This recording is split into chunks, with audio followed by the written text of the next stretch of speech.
Hey, Court, you looking forward to Disregard the Vampire? You bet I am. It's going to be great. We have got some awesome talent. The actors are on point. The crew is killer. And the script, well, you and I wrote it, so it's pretty good too, I think. Well, we're going to find out this week, because Disregard the Vampire is taking over South County, Rhode Island. We're going to make one heck of a movie. One hell of a movie, right? Hell yeah. Disregard the Vampire coming your way this week. Cast and crew, we all thank you.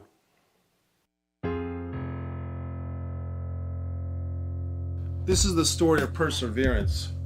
This is the story of a cast and crew coming together despite all odds, even overcoming death to form a project. Happy birthday, dear Anna. Happy birthday to you. This is the story of people with names like Hunter, James, Croesa, Court, and Muffin. Scene 42, Creosa 1. All putting aside their personal differences and backgrounds to merge into one team. This is the story of an unknown man, a man named Scorpio from Pawtucket, Rhode Island, a musician who put on an actor cape and flew in to save the day. This is the story of my cast, talented people with names like Gina, Anna, and Jose, who somehow I feel like I let them down. Your regrets are for those that hurt other people. But shame is for those that hurt themselves. This is my story. My name is Mike Messier, and I'm a struggling everything, trying to get somewhere, anywhere, to get beyond my own state and the state of Rhode Island. This is our story, and you can or cannot.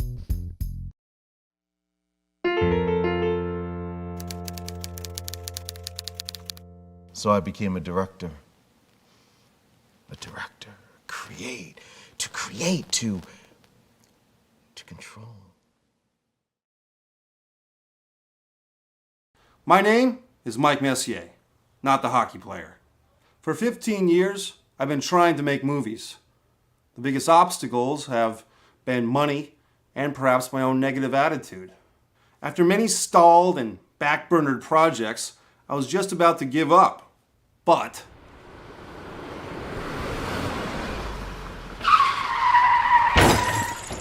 local boxing legend Vinny Paz escapes injury after being a victim in a suspected drunk driving crash. Luckily, around this time, I had a car accident. I was driving Vinny Pazienza home from a strip club in Providence, and we got hit by a drunk driver. Now, when we got hit, I immediately thought, hot damn, I'm making a movie.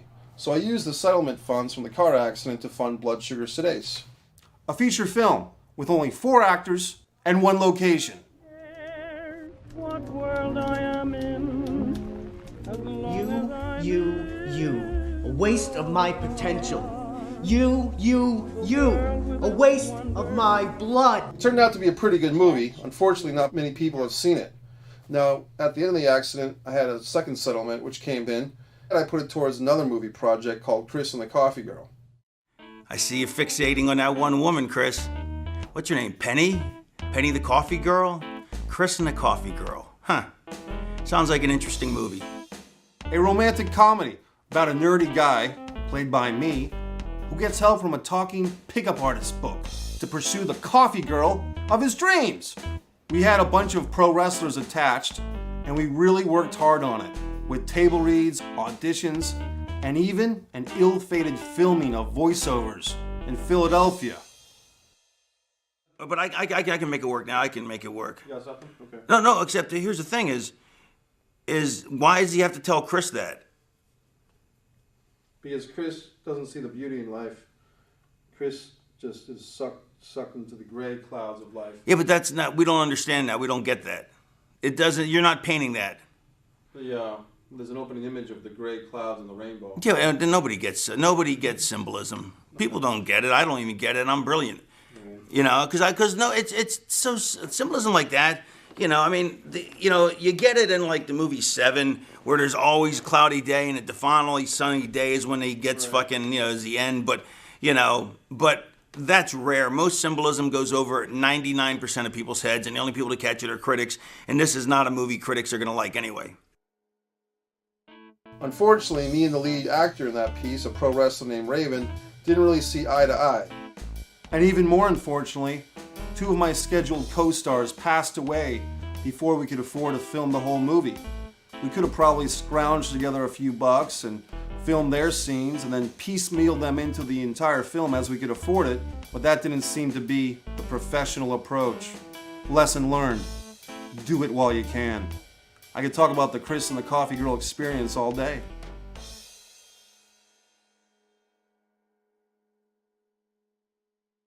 You ever get writer's block? No.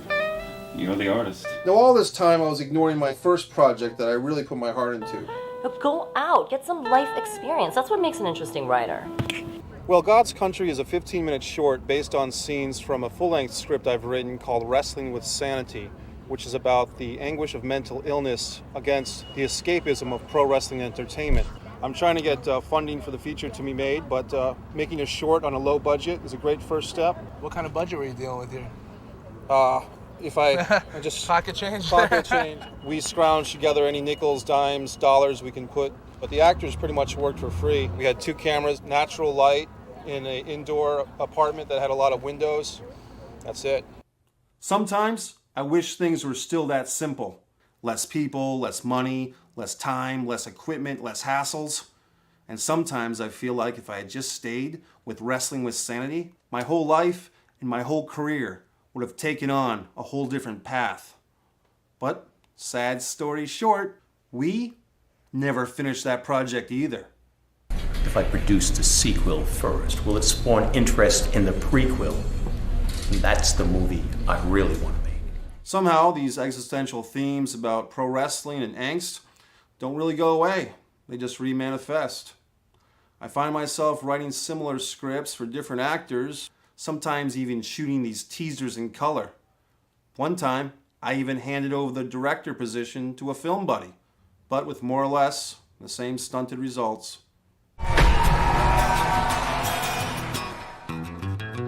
It's a story about how we reach inside our inner being. Sometimes we need a friend, a sage, to help us along the way. We're here for your help. We need a budget to kind of help this project along. Too many projects, not enough money.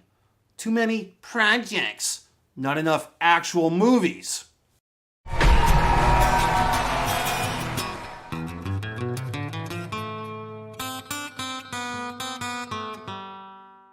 Too many dreams, too many ideas, too many plans not put into action.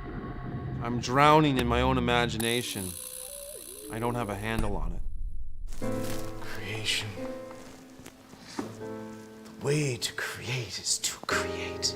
I think it's important that you really focus on one thing at a time in order to accomplish your goal. And that's what I did with Disregard the Vampire. If the pen is mightier than the sword, then the mind from which the hand writes is certainly the mightiest beast of them all. This is Cafe Zog, a place I've attended many times as a patron. I have a writers group here called Writers of Wiccanen, named after the street Cafe Zog is on. I brought the original 33-page script, at the time simply titled Disregard, to the writers group.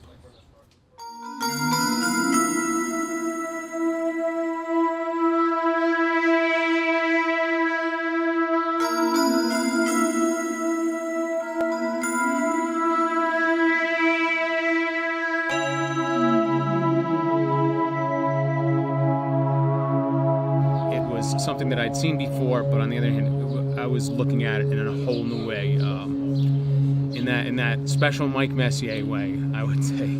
I was confused by what the story was about. The dialogue reminded me of literature. The women were objects of the men's lust. Women are opinionated, they're strong, and I didn't feel like the women were portrayed in the best light. They slaughtered it. I mean, they really manhandled it poorly. They just didn't like it. They didn't understand it. I told myself, or maybe God told me, don't listen to them. They don't know what they're talking about. This is a great script. Stick to your guns.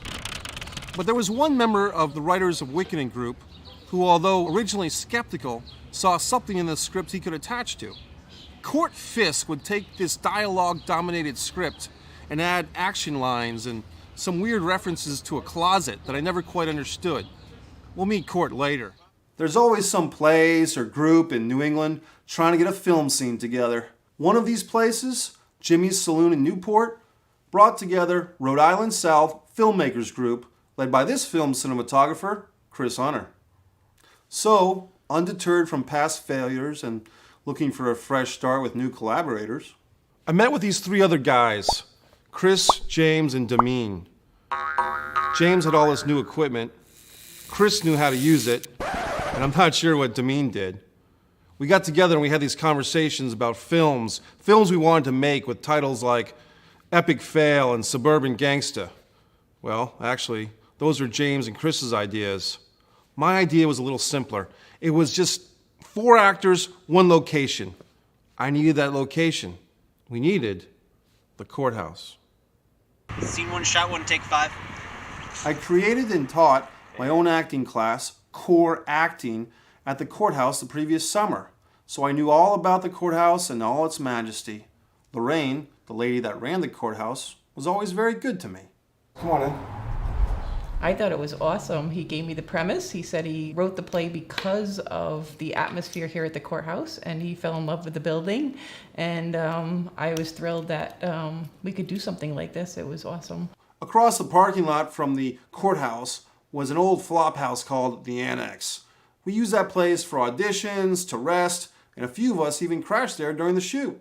As you can see in this room, people were sleeping on, I don't think it was even this couch, I think it was a couch before this couch, and we were just in this room. This is the bedroom that I stayed in for shooting Disregard the Vampire. There was a night, I woke up in the middle of my sleep. I'm a vampire! You can't scream that loud. Oh, sorry. Yeah, it's gonna sound like, you gotta do it half that volume, I would say.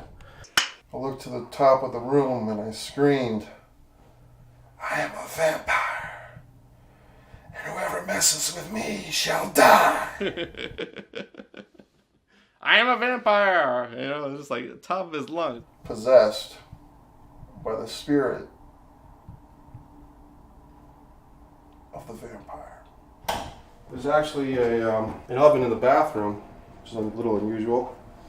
Mike explained to me a little bit about the movie, and the first thing I thought of was the green room upstairs and how unique that room was, and I thought it would be a great room to do things in. The high ceilings, I think, helped a lot with the lighting and all that kind of stuff, and it was amazing to watch them transform this building into the vampire's lair.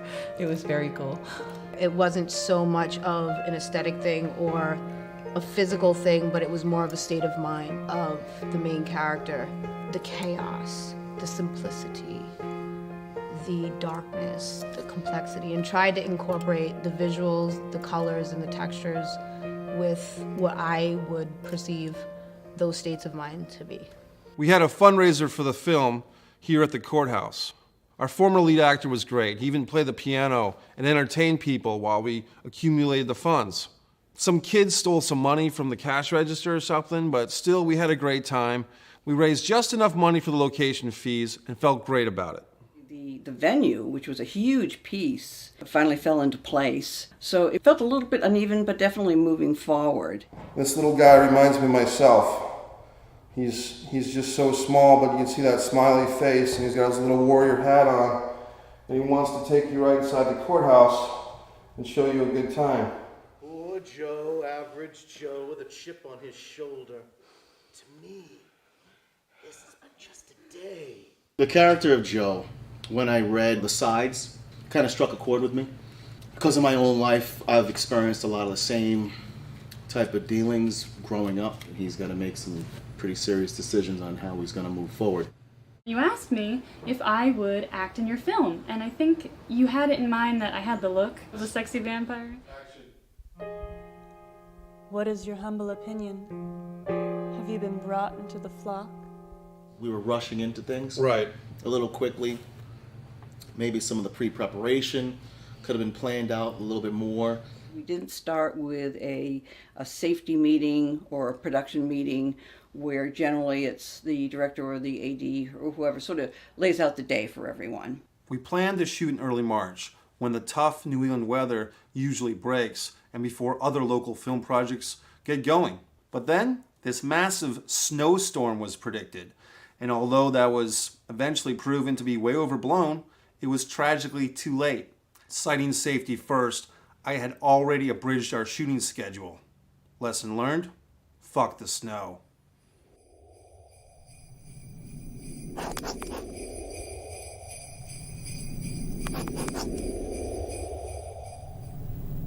I was going. I want to get going because I was excited. I just wanted to get going. I forget how many pages it was. About at the time. 65 pages. And on a normal feature film, they usually shoot about 5 to 7 pages a day if they're lucky. We were pushing it. And now with holding off on Monday and Tuesday because of the snowstorm, I was like, oh, I don't even know how we're going to get through the whole story. Oh, it hurts. Pain hurts. Pain is living. We got 6 out of 7 pages shot the first day. Not bad, especially considering we didn't have a shot list. A shot list is when a director and a cinematographer get together and they review the script and they look at the locations and they determine together how the camera will be set up to capture different shots, what equipment to use, lenses, how long shots will take. That actually helps determine how long the overall day will run. Shot lists weren't even created at all until the day of. It had to happen that way because the script was being rewritten each night. I did not feel it was where I was wanted to be. It was kind of a heavy compromise. Scene 15, take 1A. I just wanted to make sure I was polishing off the ends as well as I could, even if the narrative wasn't functioning as in 100%. It was exciting, you know. It was kind of an adrenaline rush to work that way. We were just trying to keep up with what was coming together with the actual production. What are you doing? Loving you. Loving you so much it hurts everybody. At the end of the first day, I felt pretty good about what we had. But then I got this weird text from our lead actor. Long story short, somebody died, and he could no longer do the film. So we were stuck without a lead actor for our film that had about 5 days to shoot. Our feature film that had about 5 days to shoot. How do we find another actor that has the same presence and the same look? You got to find another guy, and we had no casting agency. Me and Court Fisk went crazy. We started doing up the computer, looking for a new actor, but ultimately we didn't know anybody who could pull it off. So I contacted the one man I could trust. A guy I hadn't talked to in a few years, but he was the one guy I could trust. Jojo Gator. I thought maybe he would have an idea.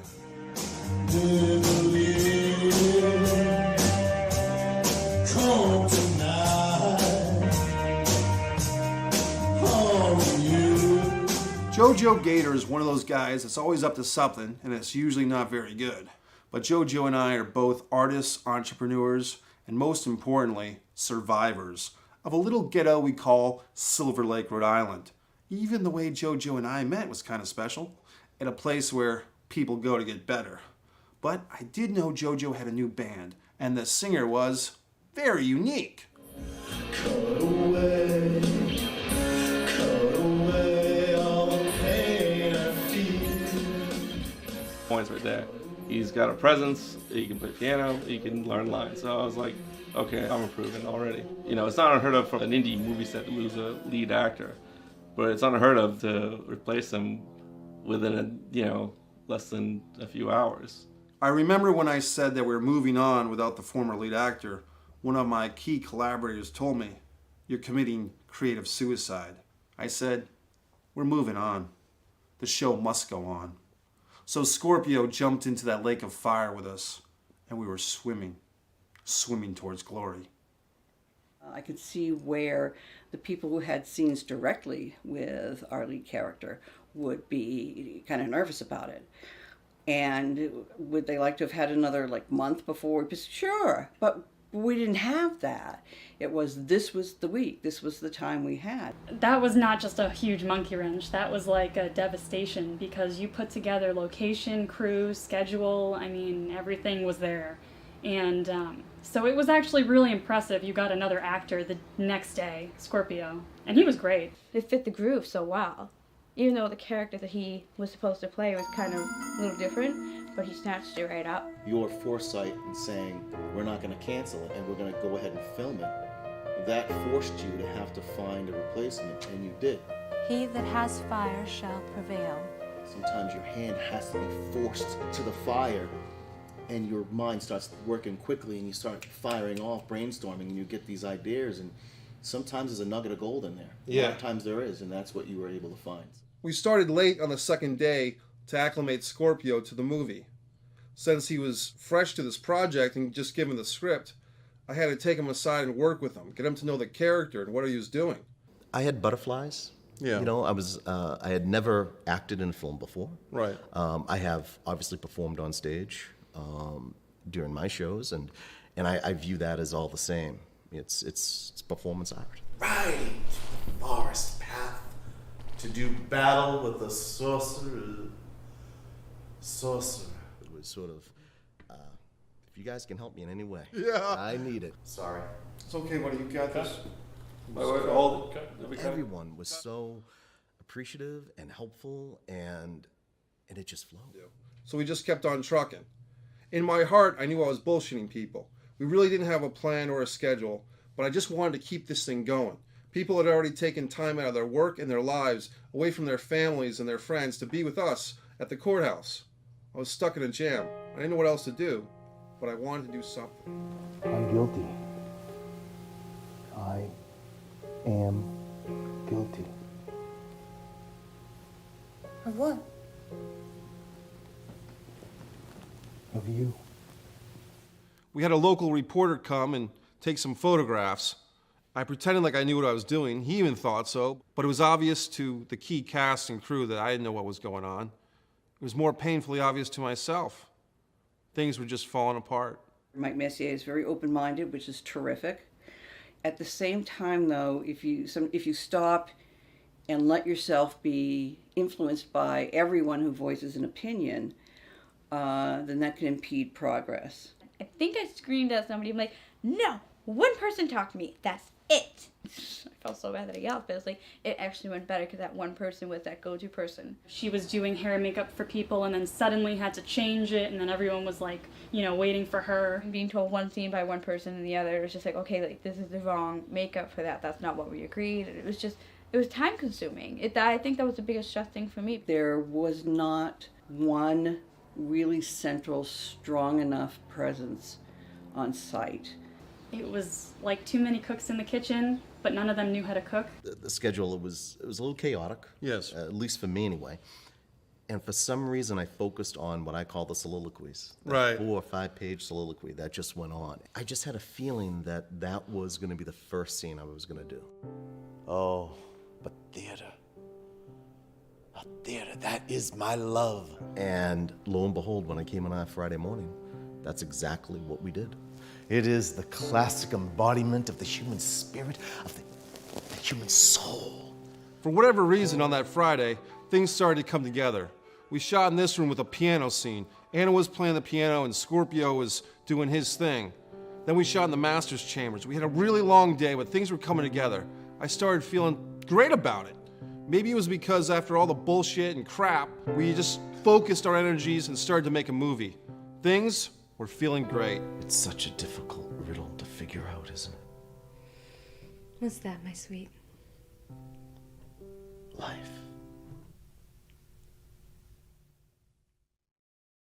I was finally getting that rush. That rush that comes when I've written something and then I'm directing it, really directing it well. That same rush that comes from my short films that we can bang out in a weekend for a couple of $100. But I always hit that wall, that same damn financial wall when it comes to directing a feature film, which is a real shame because in my mind, I'm this great filmmaker. This is the face of a man who has screwed up a lot. I have these great stories and these visions that I can just tell people about and they get very excited. This is the face of a man who has screwed up a lot. Then we go through the process of trying to make the movie. We have table reads and castings. I hate you and everything that you stand for, you creepy, womanizing freak. Everyone gets worked up and then the movies never happen. You don't seem quite ready. Ready for what? Enlightenment. That's why the last day of shooting was so special to me. For logistical reasons involving the equipment, there was no way we could shoot beyond Saturday night. If there was ever a shot in hell of shooting Disregard the Vampire all in one week, that was gone now. I couldn't tell the cast and crew that, fearing they wouldn't give it their all. So we just kept shooting on Saturday, kept shooting and shooting and shooting. It might have been dishonest to not let the cast and crew know that we weren't going to shoot on Sunday, but I just kept it to myself. Anna, she brought the lines to life. Like, I had to remove myself from the room during that scene because she made me cry. And doing the makeup, I had to clean up the tears, repowder them. It was just such an intense scene. Hands down, was one of the best scenes I've seen. It was a tough last day. I think, we end at like 2 a.m.? Yeah, like the next day? Right. Yeah. I think if this had been maybe a 20 to 30 minute film, we would have achieved what we wanted to achieve in the time that we had. But based on funding, time restraints, location restraints, I think that all contributed. The set situation was a bit unstable. We were cutting a lot of places. We were cutting scenes. Scene 26, 28, take 4. Time, for the most part, was our enemy, and little lack of organization. I think the thought went into the organization, but it wasn't, we couldn't all see it. Mike is bad at pre-production, which is why you hire people who can make shot list call sheets, do that aspect of producing for you, etc. You can't make a movie without spending a bunch of money, and don't just jump into it without a plan. Slow down more and think about things long term. It's been over a year, and I can still hear the screaming. What is this place? What is the meaning?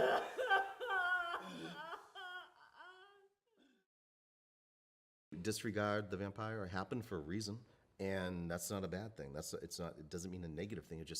And now it's evolved. You're always going to come up against obstacles, and that's part of the art of filmmaking, is how to overcome those obstacles.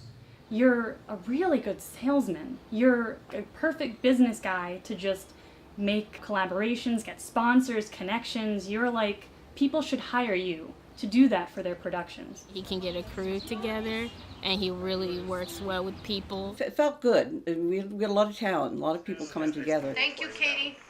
Okay, cameras rolling. Everyone gave 150% of themselves in the project. The script, the stories had time to breathe. Right. And through all the trials and tribulations that we've gone through with making Disregard the Vampire, it's grown and mutated and turned into something that's much more than just that story. I can't wait to do vampire-y stuff again. Are we gonna have blood this time? We'll find out. I say sometimes embrace your fears. And that's what I think separates a lot of artists from other people who, they either give up on their dream or just don't feel they can do it. You have to keep the faith. I hope one day I'm sitting in a theater beside you, watching the film. Yeah. That's all I have to say about that. Get her done. If you want to do something, you scratch at it, and eventually you'll have it all come together. I can't wait to see the next chapter. I really can't.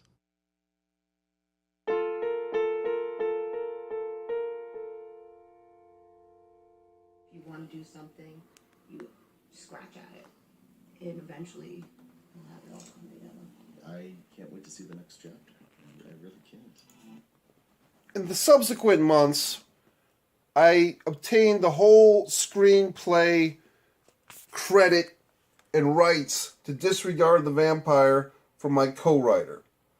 I even had a teaser made for the project, but I retitled the project Distance from Avalon.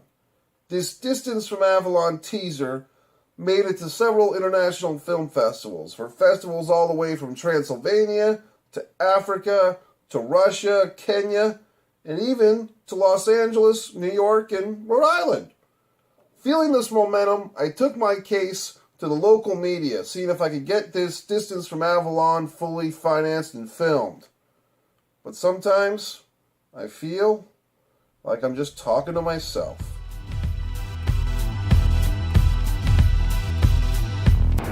Hi, I'm Mike Messier, and welcome to Messier Mantra. On this episode, we have a very special guest. His name is Mike Messier. Hi, Mike. Thanks for having me. Now, Mike, it says on your resume you've won 8 Awards in film and television? So are those Grammys or Emmys or Oscars or, Mike, they're not exactly Grammys, because that's music, or Oscars or Emmys. I'm working towards that level, but right now they're local film and television awards. I'm happy to say I've been part of projects that have won awards in Maine, Boston, Rhode Island, even as far as Texas. I'm pretty proud of that, pretty happy about that too. What are you working on these days? Well, Mike, I brought a clip, if we can check it out, from a new project of mine. Yeah, we'll do that a little bit later. Let's talk about you and your life. Exactly, how are you qualified for anything, quite frankly? Well, I do host the Messier Mantra. No, actually, I host the Messier Mantra. So let's get back to you, Mike. What we could do is just show a clip of my work, and maybe that would explain what's going on here with my career. Well, we'll get to that later. Well, I'd like to show my clip if I could. I'd like to, show my clip about, one of my projects if I could. All right, we'll show the clip. Okay, we'll show the clip. It's a feature film script that I'm trying to raise the money to make this story, this project. Would we just show the teaser, please? Oh, so you mean like a trailer or a preview? No, a teaser. It's something before the movie's made, and it has clips of the movie that you're trying to make in order to raise funds for the movie? I don't understand. You don't have money for this movie, but how are we going to watch the movie if you don't have money for it? That makes absolutely no sense. Look, man, it's just a teaser. It's just something you show on the show. Hopefully someone out there will see this thing. Out there? Out where? What are you talking about? To your audience here in Seekonk and in the world. All right, Distance from Avalon teaser right here on Messier Mantra. Let's check it out. Help Mike out if you can with his work. Let's check out Distance from Avalon teaser right here on the Messier Mantra. There, my man. It's just a matter of time.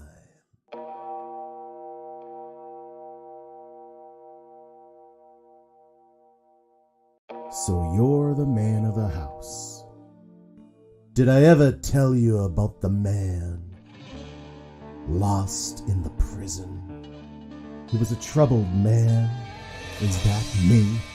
Am I that man in the prison? No, sir, you are not. Is that to disregard me? Do you mean to disregard me, sir? No! Prisoners of pain. And no one here gets out alive. God, have you forsaken me? Time before the dying and the dead reunite.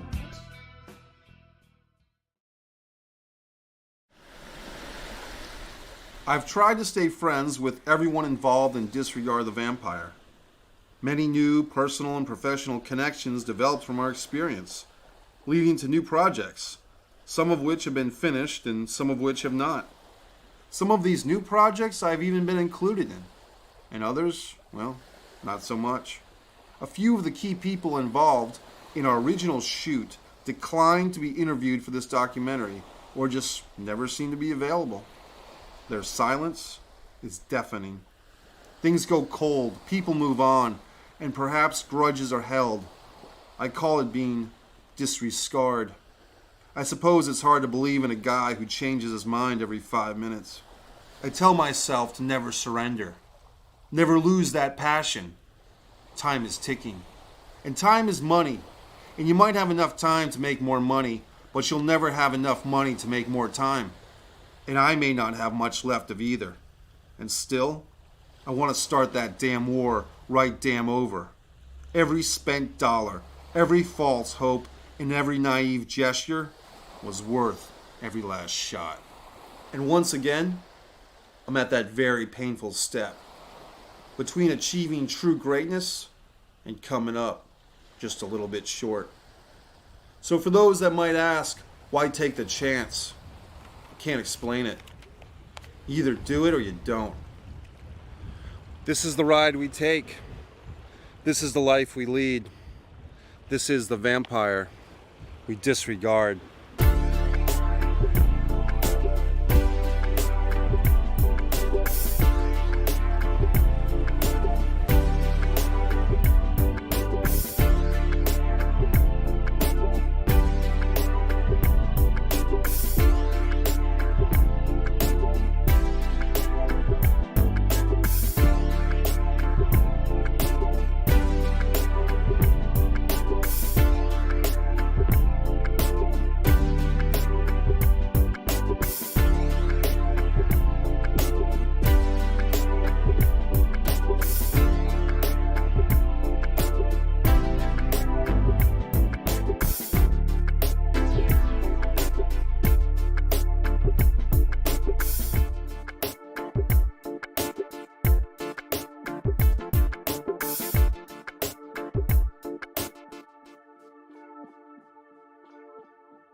There's always hope. As long as I'm still breathing. You can only let people down for so long.